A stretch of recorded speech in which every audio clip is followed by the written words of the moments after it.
Why do innocent people suffer, while others seem to get away with everything? Why does a child feel pain before even understanding life? And if God is truly powerful and compassionate, then why doesn't He stop it?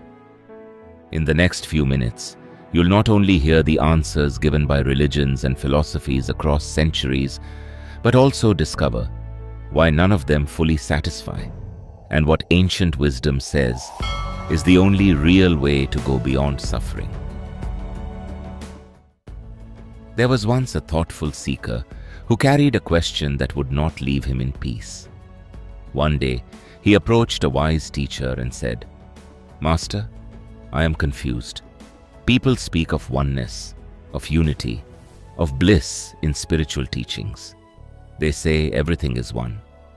But if that is true, then why is there suffering in the world? Why is there cruelty, injustice, and evil? And if God exists, if God is powerful and loving, why does all this still happen?" The teacher looked at him with calm understanding. But what he was about to say was not what the seeker expected. "This question," he said softly, "has followed humanity for centuries. Every religion, every philosopher, every thinker has tried to answer it. It is known as the problem of evil. A question so deep that even the greatest minds have struggled to answer it completely. And the answer you are expecting may not be the real answer. In fact, some of the most popular answers might actually confuse you even more." He continued, "Think carefully. We imagine God as all-powerful and all-good. Now, if God truly has both these qualities, then suffering should not exist." The teacher added, "Look at nature itself. When a cat catches a mouse, it is natural for the cat, but the mouse suffers. Even if human beings became perfectly kind, could you remove this kind of suffering from the world?" The seeker nodded. That was exactly his dilemma. The teacher looked at him more closely and said, "This question is not just philosophical, is it? It is personal. Each of us has faced moments where suffering felt unfair, where loss, pain, or helplessness made us question everything." He continued, "It is one thing to discuss suffering in theory, but another to feel it in your own life. That is when this question truly awakens. And this is where most people start searching, but rarely find a satisfying answer." The teacher went on, "Many answers have been proposed, not one, but dozens. Some say suffering is a test. But what kind of test makes an innocent child suffer? What kind of test exists for animals who can only experience pain? At first, this sounds convincing, until you look deeper." The teacher shook his head gently. A child is born, suffers from illness or hunger, and may not even survive. What kind of test is that? What strength was built there? When suffering appears without reason, it shakes not just our comfort, but our very understanding of reality. As Viktor Frankl observed, even in the darkest suffering, what breaks a person is not pain itself, but the absence of meaning. Modern research in psychology also supports this, showing that people who find meaning in suffering cope far better than those who don't. Others say suffering builds character, that it makes us stronger. And yes, sometimes it does. But what about suffering that destroys completely? What strength comes from that? The teacher continued, "Some even argue that this is the best possible world, that any other world would have been worse. But if that is so, then it raises another doubt. Is this truly the best that a perfect intelligence could create?"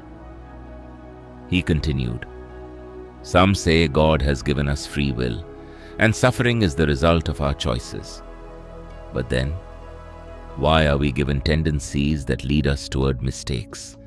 And what about suffering where choice plays no role, like disease, natural disasters, or the pain of helpless beings? This is one of the strongest arguments, yet it also has a serious flaw. Because freedom without clarity often leads not to wisdom, but to confusion and pain. The seeker felt each answer rise and fall apart. Maybe you felt this too. The teacher added, and remember, much of the suffering in the world is not just natural. It is created by us. Through greed, anger, ignorance, and selfishness, we add to the pain that already exists. Carl Jung once said, "Until you make the unconscious conscious, it will direct your life and you will call it fate." The teacher said, "There is another explanation, the law of cause and effect. Every action has consequences. What we experience is shaped by past actions. This is the idea of karma. It offers a broader view that life is not limited to a single moment, but part of a larger continuity." He paused again. Even beings who seem helpless are part of this vast chain of cause and effect, experiencing results beyond what we can immediately understand. But even this does not fully satisfy the heart. So the question remains, are we missing something deeper? Perhaps the problem is not in the world, but in the way we are seeing it. The seeker looked up, surprised. Then, is there no real answer? The teacher paused and said, "Some say all of this is divine play." The seeker frowned. It may be play from a higher view, but for those who suffer, it feels very real. The teacher nodded. Yes, and that is why we must go deeper. Now what I am about to say may sound surprising, but stay with me. The teacher's voice became deeper. There is an answer, but it is not an intellectual one. Because the real answer does not lie in the world, it lies in you. And this is the turning point of the entire discussion. He looked directly into the seeker's eyes and asked, "You speak of suffering, but who are you truly?" Stay with this question for a moment. Ramana Maharshi emphasized this very question as the highest path. Who am I? Because the answer dissolves suffering at its root. He continued, "First understand this. When spiritual teachings speak of oneness, they are not talking about a feeling. It is not just about love or emotional unity. It is a statement about reality itself. It says that existence is fundamentally one. As Advaita Vedanta declares, Brahman alone is real, the one infinite existence appearing as everything. From that truth, he said, the experience of unity arises." The seeker listened in silence. The teacher continued, "According to this understanding, the root of suffering is ignorance. We do not know who we truly are. We think we are limited, just a body, a mind, a separate individual. From this misunderstanding comes fear, desire, conflict, and suffering. In Advaita Vedanta, this ignorance is called avidya, the misunderstanding of our true nature. From ignorance arises the sense of I and mine, a separate identity. And from this separation come comparison, insecurity, attachment, and fear. Step by step, suffering is built upon this false foundation." "Then, what is the truth?" the seeker asked. The teacher replied gently, "You are not what you think you are. Your true nature is pure awareness, unchanging, limitless, the same essence that appears as the entire universe. As the Upanishads declare, Tattvam Asi, you are that. Not as a belief, but as a reality waiting to be discovered."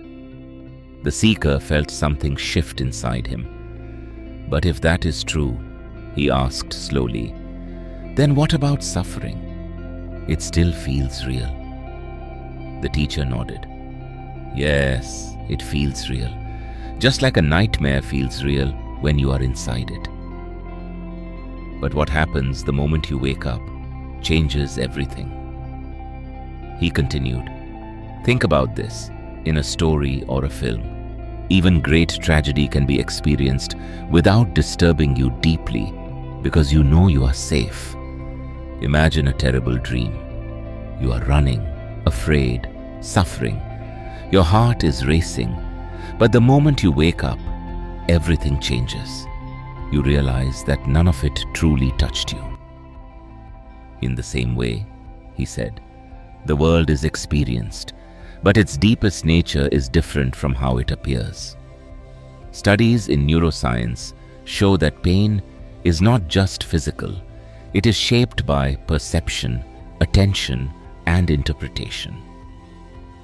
Advaita Vedanta describes this as mithya, an appearance that seems real, yet is not absolute. Real enough to be experienced, but not real enough to define your true nature. And this is the point most people miss. When this is truly understood, not just intellectually, but directly, you go beyond suffering.